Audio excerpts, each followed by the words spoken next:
every day, late at night, not okay. All I want, and I pray, all I need are some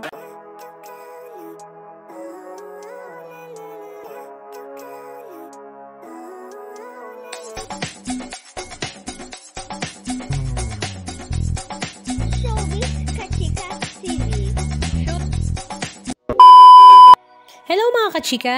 Last 2 days nga, December 17, 2024 ay naganap nga ang talaga namang napakagandang kasalan ng long-time girlfriend and boyfriend na sila Jose Manalo at Mergine Maranan.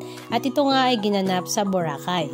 Marami nga sa mga netizens at lalong-lalo na nga sa mga fans ni Mayor Jose Manalo ay talaga namang bumibilib nga kay Jose dahil kahit nga napakalaki nga ng kanilang age gap ng kanyang asawa ay kayang-kaya pa rin nga nitong sabayan ang mga trip nito. At dahil nga komedyante nga si Jose ay talaga namang kayang-kaya rin nga niyang makijibe kahit sa ano pa mang mga ganap.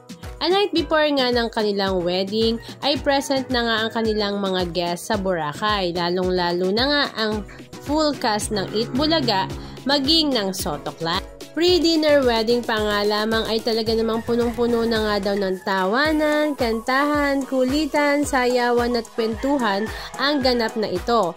Lalong-lalo na nga ng wedding day na nga mismo sa entourage ng kanilang. Dahil ito nga ay star-studded, kaya talaga namang inabangan nga ng lahat, lalong-lalo na nga ng kanilang mga fans. At nagulat nga ang lahat nang naroroon nga si Alden Richards. Samantala, si Aiza Seguera naman kasama ang kanyang asawa na si Lisa Dino ay feel na feel nga ang kasalan ni Jose at sabi nga nila parang gusto nga daw nilang muli magpakasal. At ito naman ay sinanggundahan nga kaagad ni Aiza na sige daw pwedeng-pwede naman. Pero ang mga mata naman ng mga netizens ay talaga namang hindi makakatakas ang ilan sa mga intriga dahil naspatan nga nila ang ex-wife ni Paulo Contis na si Lian Paz. Matatandaan nga na si Lian Paz ay isa sa mga original EB Hot Babes. Sa kanyang social media account ay ibinahagi nga niya ang ilan sa mga larawan kung saan kasama nga niya ang mga cast ng Eat Bulaga. At naroroon din nga ang kanyang asawa na si Jan Cabahug. After naman ng wedding entourage ni Jose at ni Mergine ay sinunda naman ito ng talaga namang mouth-watering reception dahil napakasasarap nga daw ng pagkain.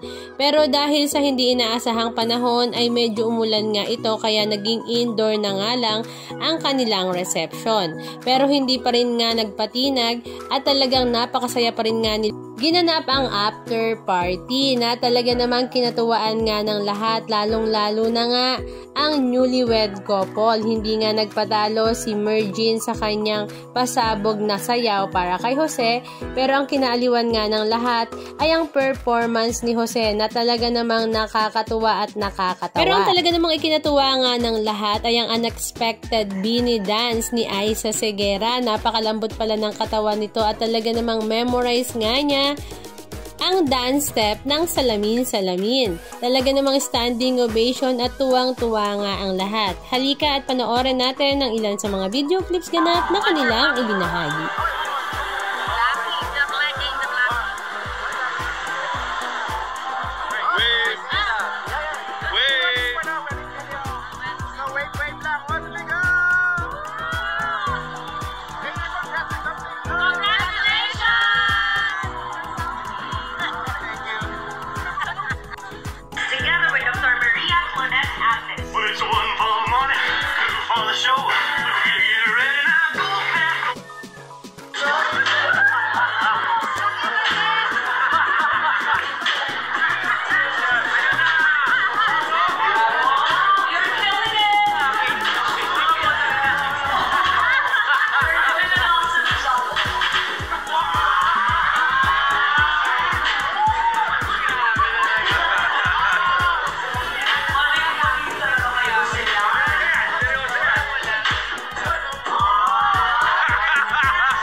Anong masasabi nyo mga kachika? Just comment down below.